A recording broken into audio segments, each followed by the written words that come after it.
शेतकरी मित्रांनो नमस्कार. मी ॲग्रिकॉस वेदांत वरखडे आणि स्वागत करतो तुमचं आजच्या या व्हिडिओमध्ये. शेतकरी मित्रांनो, बऱ्याच शेतकऱ्यांची पहिली फवारणी झालेली आहे आणि ते आता दुसऱ्या फवारणीच्या तयारीमध्ये लागलेले आहेत. परंतु ज्या शेतकऱ्यांची सोयाबीन पेरणी ही उशिरा झालेली आहे, त्यांची पहिली फवारणी सुद्धा आणखीन राहिलेली आहे आणि हा व्हिडिओ खास त्यांच्यासाठी माहितीपूर्ण ठरेल. म्हणून त्यांनी हा व्हिडिओ शेवटपर्यंत नक्की पहा. सोयाबीन पिकाची पेरणी केल्यानंतर जवळपास 20 ते 25 दिवसांनी पहिली फवारणी केली जाते आणि या कालावधीमध्ये चक्रीभुंगा या किडीचा प्रादुर्भाव दिसून येतो. चक्रीभुंगा ही कीड पिकाच्या खोडात अंडी घालते आणि त्यामुळे या किडीच्या नियंत्रणासाठी पहिली फवारणी करणे गरजेचे आहे.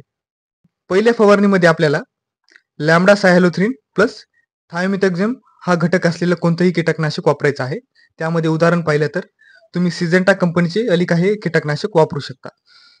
या कीटकनाशकाचा वापर प्रामुख्याने पिकाच्या सुरुवातीच्या अवस्थेमध्ये येणाऱ्या किडींचे प्रभावीपणे नियंत्रण करण्यासाठी केला जातो आणि या कीटकनाशकाचा वापर तुम्हाला 8 ते 10 मिली प्रति 15 लिटर पाण्यामध्ये करायचा आहे. त्याचबरोबर सोयाबीन पिकाची चांगली वाढ होण्यासाठी बायोविटा एक्स या टॉनिकचा वापर करायचा आहे. या टॉनिकचा वापर तुम्हाला 30 मिली प्रति 15 लिटर पंप या प्रमाणामध्ये करायचा आहे. आणि तसेच जर तुम्हाला पिकात फुटव्यांची संख्या आणि मुळांची वाढ होण्यासाठी 19-19-19 या विद्राव्य खताचा वापर करायचा आहे. हे एक संतुलित पोषण देणारे खत आहे आणि याचा वापर आणि पिकाच्या सुरुवातीच्या अवस्थेमध्ये पिकाची चांगली वाढ होण्यासाठी केला जातो. आणि 19-19-19 या विद्राव्य खताचा वापर तुम्हाला 75 ग्राम प्रति 15 लिटर पंपसाठी करायचा आहे.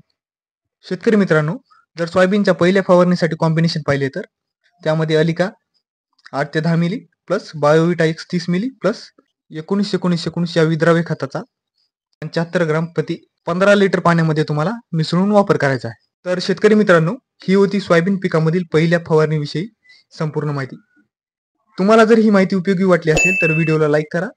तुमचा एखादा प्रश्न असेल तर कमेंट करा आणि अशाच शेतीविषयक व्हिडिओसाठी आपल्या चॅनलला सबस्क्राईब करायला विसरू नका. आताच सबस्क्राईब करून ठेवा.